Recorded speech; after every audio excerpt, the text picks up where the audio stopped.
అందరికీ నమస్కారం. ప్రధానమంత్రి నరేంద్ర మోడీ గారి పర్యటన రేపు 8వ తారీఖున విశాఖపట్నంలో బహిరంగ సభ జరగబోతా ఉంది. ప్రధానమంత్రి శ్రీ నరేంద్ర మోడీ గారితో పాటుగా ఆంధ్రప్రదేశ్ ముఖ్యమంత్రి వర్యులు శ్రీ నారా చంద్రబాబు నాయుడు గారు, ఉప ముఖ్యమంత్రి పవన్ కళ్యాణ్ గారు, అలాగే నారా లోకేష్ గారు పాల్గొనేటువంటి ఈ సభ అత్యంత ప్రతిష్టాకరమైనటువంటిది.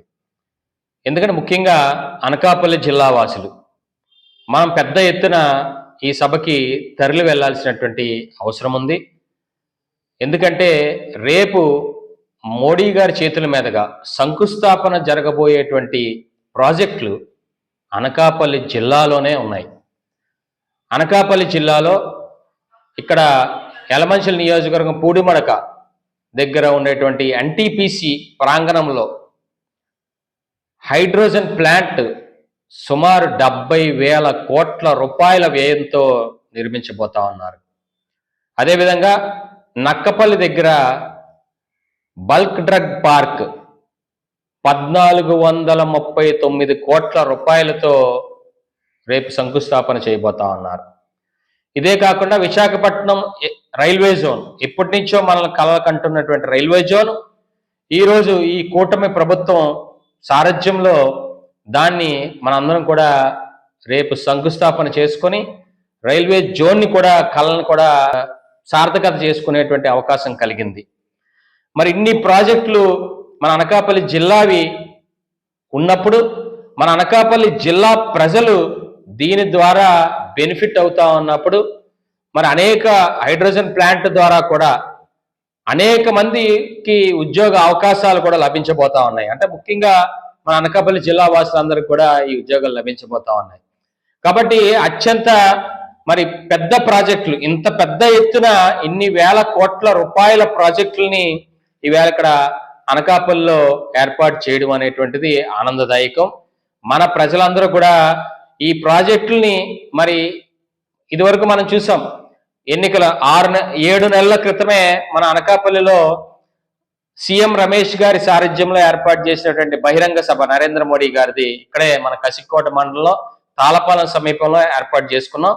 అప్పుడు కూడా పెద్ద ఎత్తున మన అనకాపల్లి వాసులందరూ కూడా ఆ సభని పెద్ద ఎత్తున వెళ్ళి జయప్రదం చేశాం. సో అది ఇప్పటికీ కూడా నరేంద్ర మోడీ గారు ఎక్కడైనా కనిపిస్తే ఆయన మన ప్రాంత వాసులందరికీ గుర్తుపెట్టుకొని అనకాపల్లి సభ మంచి విజయవంతం చేశారని చెప్తా ఉన్నారు. అదేవిధంగా వారు ఈరోజు సీఎం రమేష్ గారు పార్లమెంట్ సభ్యులు వారి చొరవ వల్ల ఈవేళ ఇంకా అనేక ప్రాజెక్టులు అనకాపల్లిలో రాబోతా ఉన్నాయి. అలాగే నరేంద్ర మోడీ గారు, అలాగే చంద్రబాబు నాయుడు గారు, అలాగే పవన్ కళ్యాణ్ గారు అందరూ కూడా ఎప్పటికప్పుడు మరి కేంద్ర ప్రభుత్వం సమన్వయం చేసుకొని ఇంకా మరిన్ని ప్రాజెక్టులని ఈవేళ ఇంకా అనేక ప్రాజెక్టులు విశాఖపట్నంకి రాబోతా ఉన్నాయి. ఇలాగే రేపు జరగబోయేటువంటి కార్యక్రమంలో కూడా ఫ్లైఓవర్స్ కానీ, ఇవాళ కృష్ణపట్నం పోర్టులో ఉండేటువంటి నూతన ప్రాజెక్టులు కానీ, ఇవాళ విశాఖపట్నం మన ఆంధ్ర రాష్ట్రంలో ఉండేటువంటి హైవే ప్రాజెక్టులు కానీ అనేక రేపు అవి కూడా శంకుస్థాపన చేయబోతా ఉన్నారు నరేంద్ర మోడీ గారు.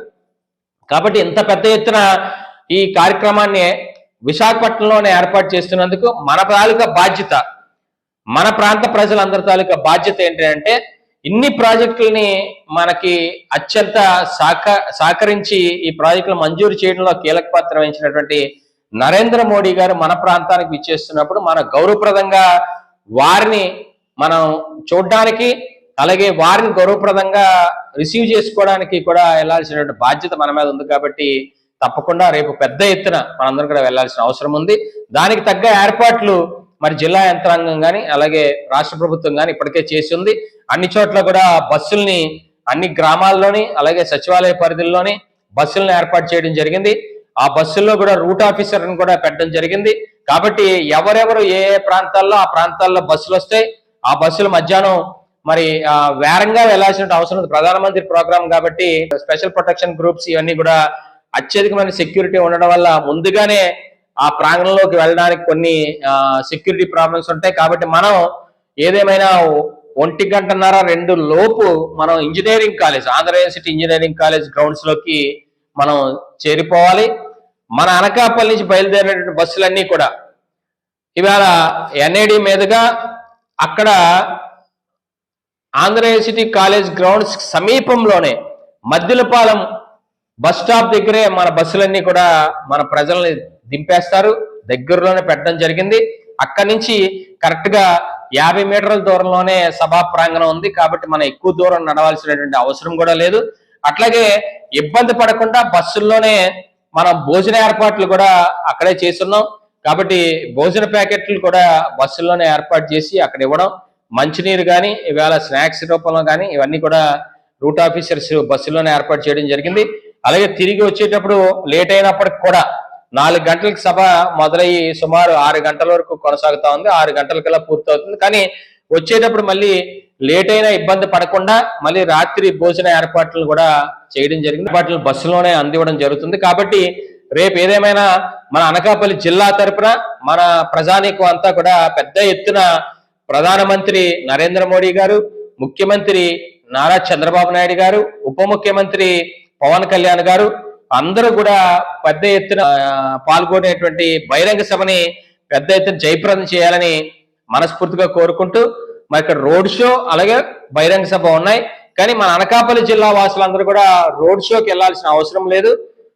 కేవలం మనం ప్రాంగణం ఏదైతే ఉందో, ఆంధ్ర సిటీ బహిరంగ సభ ప్రాంగణం ఏదైతే ఉందో అక్కడికే మన అనకాపల్లి జిల్లా వాసులందరూ కూడా అక్కడికి తరలి వెళ్లాల్సిన అవసరం ఉంది. కాబట్టి దయచేసి కన్ఫ్యూజన్ కాకుండా పూర్తి స్థాయిలో, అలాగే కార్యకర్తలు తెలుగుదేశం పార్టీ, జనసేన, బీజేపీ కార్యకర్తలు కూడా వాళ్ళకు ఉండేటువంటి వెహికల్స్ అంటే కార్లు కానీ బైకులు కానీ ఇవి కూడా వాటిల్లో కూడా పెద్ద ఎత్తున మనం తరలి వెళ్లాల్సినటువంటి అవసరం ఉంది.